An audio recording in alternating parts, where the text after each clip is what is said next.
Yo, what's happening, guys? So I've been trying to make this video. This is like the fourth or fifth time. And the reason that I keep trying is because it ends up being way too long and I want it to be shorter. So the idea is to ask two questions. First question is how relevant it is to play, or how worthwhile it is to play Legends in 2025. And that's because I keep seeing new players asking questions on the subreddit or the Facebook groups. You know, it's usually asking the same question. It's, are people still playing this game? Is it worthwhile to get into it? 2025. And so that is something that I feel like a lot of new players are going to be maybe wondering about. There's games like Last of Us Factions that are 12 years old at this point, and they're still, last time I played a few months ago, it took me less than a minute to get into a game. So there's definitely communities that are very active, even if the games are pretty old, because the gameplay is fun. And I think that's the case here. The gameplay is a lot of fun for Legends. Honestly, I play this far more than I have the campaign, and I'm looking forward to Ghost of Yotei Legends, hopefully. I mean, there's a lot of expectations because of that, but hopefully it'll be half as good as this. And the other question is, well, what do you need as a new player? What are the essentials, right? Because there's a lot of build variety. It's actually one of the aspects that I enjoy the most about this game, and that's why I have a lot of build guides made for each class. So if you're wanting to know the reasoning behind why, or what the kind of builds that you can make and why you want to pick certain stats, because there's obviously, like every game, there's stats that are kind of garbage, and then there's stuff that's useful or just meta, just like that. There's always going to be the highest damage builds. And what I want to show you guys is addressing a concern that a lot of new players voice on the subreddit or the Facebook groups, which is, how come everybody is wiping waves in a few seconds while I am just fighting one Oni? And by the time I'm done fighting the Oni, everybody is like already wiped all three waves, it's stuff like that. So one thing that we could do to kind of see what the levels of activity are these days is to look at the leaderboards. They're reset every Friday in the morning. And so at the height of Legends, when there was a lot of people playing, or the height of people playing, I guess, you would see that the leaderboards, Friday would be the reset. By Monday, you would get at least, so the leaderboard holds up to 10,000 scores. And by Monday, everybody would have been playing during the weekend. By Monday, you would have at least 10,000 scores. Who knows how many more people were playing past that point. But these days, it's 42 hours until reset, as you can see on the right. And then we have, for story, 6,000 people are still playing. And then for survival, it's 5,000 people. Trials was kind of its own thing always, because this was more, a lot of people were glitching from the start, so it wasn't taken as seriously as the other two. These were kind of the holy grail of, skill, if you will. So as you can see, there's classes that are definitely stronger depending on the story, the game mode. So for story, it's assassin. So you can see everybody's playing assassin. And then for survival, it's usually samurai and hunter, or samurai and Ronin, depending on the map and the objectives.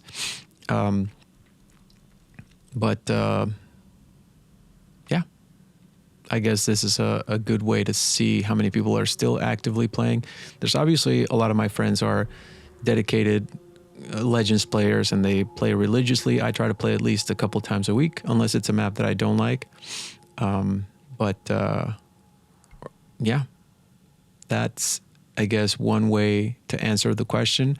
As for the essentials, like I said, I have tons of guides, so feel free to check out each guide that I have for each class.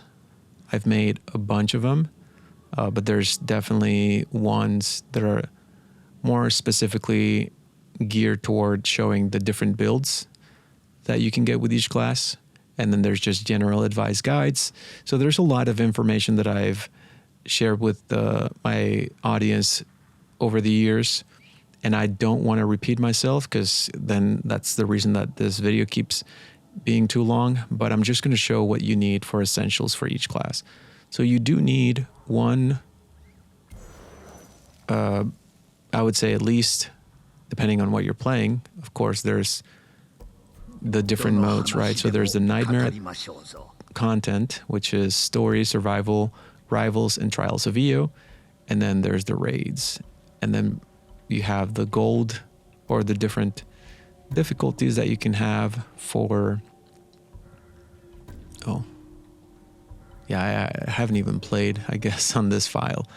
But typically it would show up like this: bronze, silver, gold, and platinum.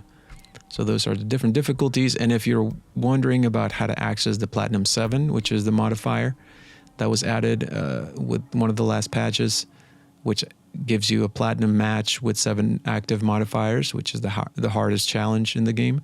This is how you do that. You can also fill party if you wanted to, and depending on what you're wanting to do, here are the options. And then there's story, of course, and then quick play, where you just get randomly matched with someone and it goes up to platinum. I guess I need to unlock gold here so that I can do... Oh no, yeah, story doesn't go to platinum. It's just survival. And then rivals, depending on the key, whatever. But yeah, so you need an immunity build. And if, in case you guys didn't know, immunity is a modifier where there's no status effects. So there's no fire damage, there's no poison damage, there's no weaken. There's, I guess the only other status effect in the game would be a very funny, curious status that nobody uses. But sharpened ammo is a thing on bows, and it applies the bleed effect. And the reason nobody ever uses this is because it's very underwhelming. It does a little bit of damage over time, but it's very, very insignificant. So nobody ever uses that, but that's another status effect that would not apply during immunity. And it kind of forces you to play, if you're playing survival that week, it forces you to play without any status effects if you're wanting to be effective with your build. So you need one build for regular and then one build for immunity week, which is, the cycle is 16 weeks, so we get one immunity week out of 16. And depending on, so there's classes for story. Obviously you can use every class, but as you can see, the meta, if you're wanting to play more competitively or more effectively, story is kind of the assassin's kingdom, if you will. And then hunter as well, depending on the map. It could be a combination of hunter and assassin, or just assassin. But so you need a story build as well for assassin and hunter. And if you're playing rivals, those are pretty similar as well. And they are typically the better classes, because of just the way that those game modes play out. The kit for the assassin and hunter benefits those dynamics a little bit more. You could also do, if you're good, it doesn't matter. You can do Ronin and Samurai and still get pretty decent results, but typically it would be hunter and assassin for story. And for survival, it's usually Samurai or Ronin, depending on the map, and hunter if there's headshots as an objective. So you do need builds for those guys for survival more. Yeah. So you need, I would recommend you guys to learn how to Moonmaster cancel. My good friend SDK made one of the best guides, if not the best guide, about that tech, and I'm going to link it in the description. So all my katanas are usually Moonmaster or have Moon stands so that I can Moonmaster cancel. So you need basically one katana that has these stats, And then for Samurai, this build that I was showing is kind of a old spamming build if you guys want to take a look. But that's not really for anything of any of the things that I just mentioned. It's just kind of a goofy build. But if you're going with a speedrunning build, that will look something like this. So you need and before I forget, you don't need a Masamunes. I just really like that.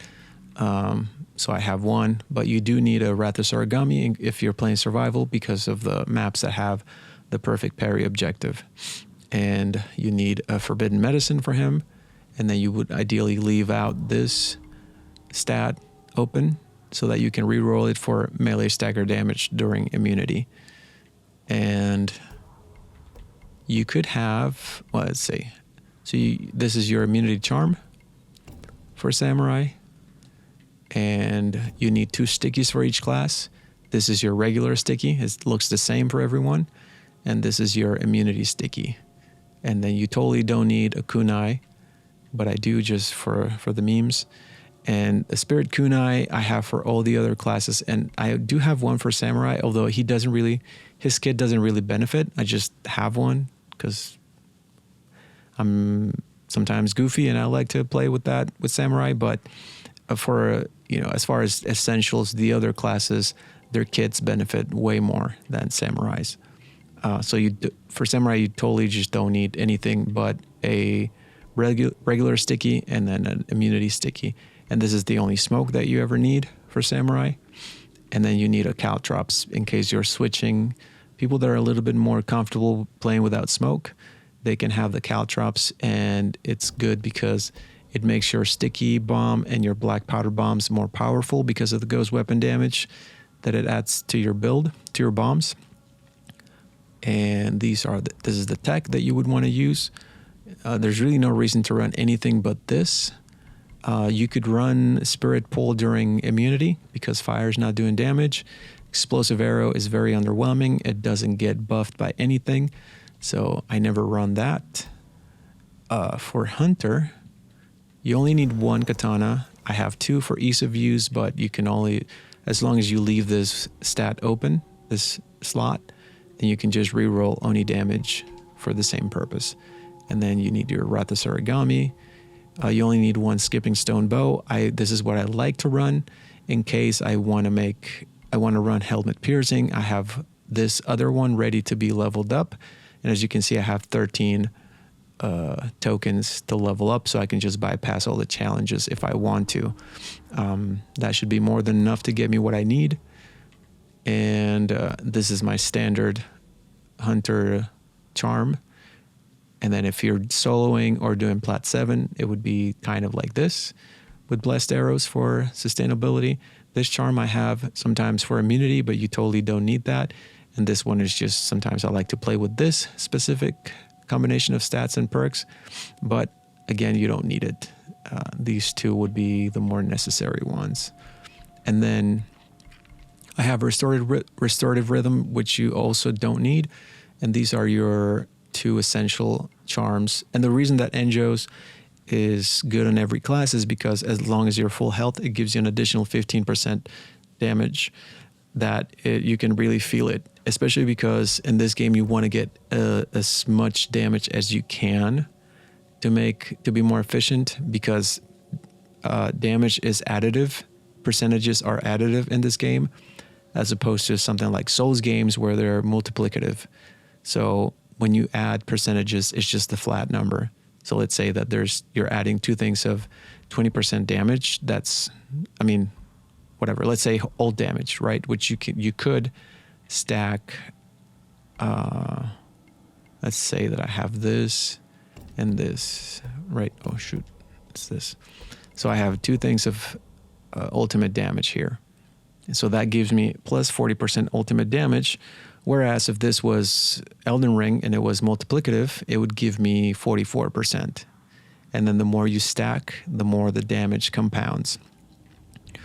But that's not the case in this game. But I just wanted to bring that up as a fun little factoid about why everybody usually runs Enjos. It's because you want to squeeze out as much damage as you can for most things. And then you need this. This is the only spirit kunai that you ever need for any class with these specific stats.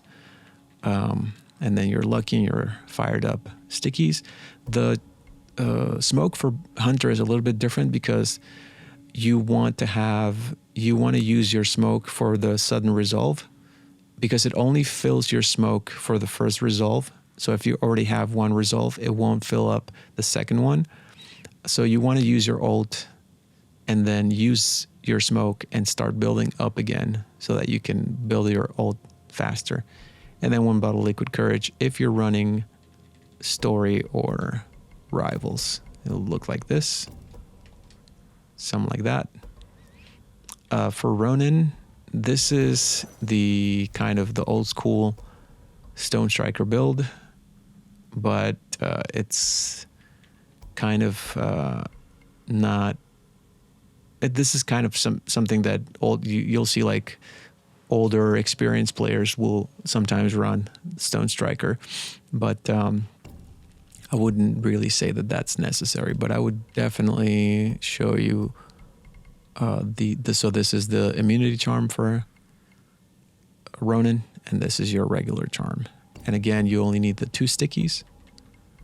And then the Spirit Kunai, that's what you would want to use in case you're running a Spirit Kunai build. And then the smoke is the same for Ronin, Assassin, and Samurai. Same smoke, same caltrops.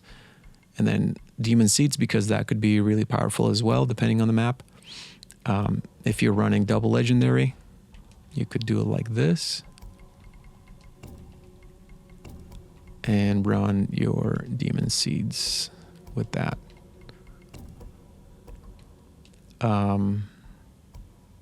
Yeah, and then 1 Moon Katana and 1 Rathus Origami.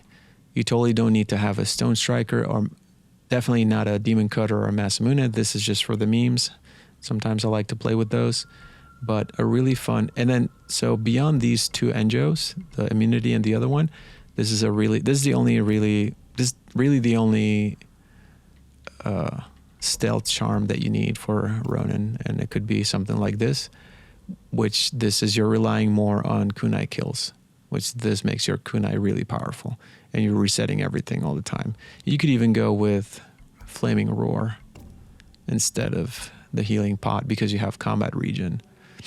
And then for Assassin, same thing. This one I would recommend. Wait, what? I hadn't even seen that this one doesn't have. That's funny. It's like 11.1. I'm just now noticing. You know what? Let's take care of that. So just to show you guys, this one, you can always re-roll the bottom one, but because it's open. But when they're closed, you can still re-roll them, but you have to use the tokens, right? So I do have 13 here, and I'm just going to use it to show you guys how you would do that. It takes up a lot of tokens unless you get lucky and then they give you a bigger increase. But if you're just wanting to max that out, then that would be like that. Okay, so the reason that I have 2 different ones is because one of is for if I'm running a Poison Blade build or a Way of the Flame build. And then this is your Rathus Origami. I would say that for Assassin, Masamune is definitely more useful. And I would call it an essential if you're wanting to be like, do pretty decent damage. This is what the speedrunning build looks like, and I could put on the Masamune right here. And that's the tech. If I'm not doing poison, which I am not on this Masamune, I would run Deft Hands, and that's what that would look like. Oh, and I definitely would run Overshadowed for speedrunning. That's what that looks like. And again, you just need to, I guess for this class, you do need 2, a Way of the Flame and a Poison Blade Moonmaster or Moon Katana, and then your Rathus Origami, and then your Masamune. And then This is my immunity bomb pack and then my regular bomb pack. This is if you're going to run a blowgun build, this is my favorite thing to run. And this is if I'm running Weightless Spirit, this is what I run. And if you're doing story with attunements, then the Heaven Sting bypasses the attunements, so you don't have to worry about that. And if I'm running Plat 7, I usually do Forbidden Medicine. And you only really need one of these charms. These I have two that are basically the same. It just changes ultimate for Oni damage. But you could just have one of these and leave the bottom stat open, so you can reroll ultimate for Oni as needed. And this would be a good Plat 7 charm. And this is your Toxic Vanish Radius charm. And that's what that would look like. And of course you switch to Toxic Vanish and Deadly Nightshade so that your poison does damage enemy health. And if you're wanting to play it safe, you're running Smoke instead of Caltrops. Although you lose a little bit of ghost weapon damage, but it makes it easier to get those kunai kills, which is you rely on those to reset your Toxic Vanish. And you do have Chain Vanish, so you can reset it as well and reapply. So yeah, that's the basics, I think, for each class as far as the bare minimum of builds and items that you need. And I'm going to show you guys as a reference. I'm going to show you my main account so you can see what that looks like. This secondary account I just made because I needed a new character. I needed a new file for my guide on how to go from 5 key or key 5 to key 120. And so that's why I have that account. But this is my main account.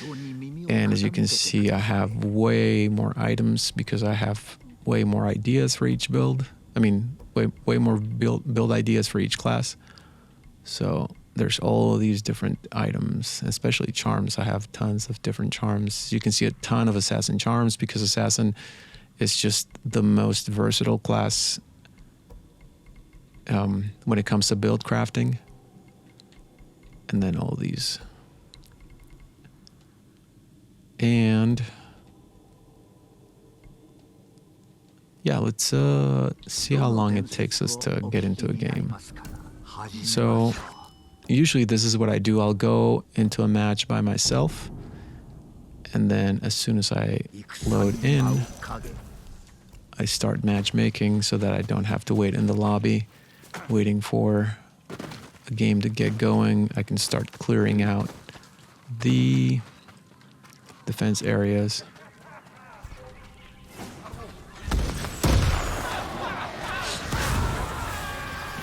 Group up, guys. Thank you. So there you go. We have people. There you are.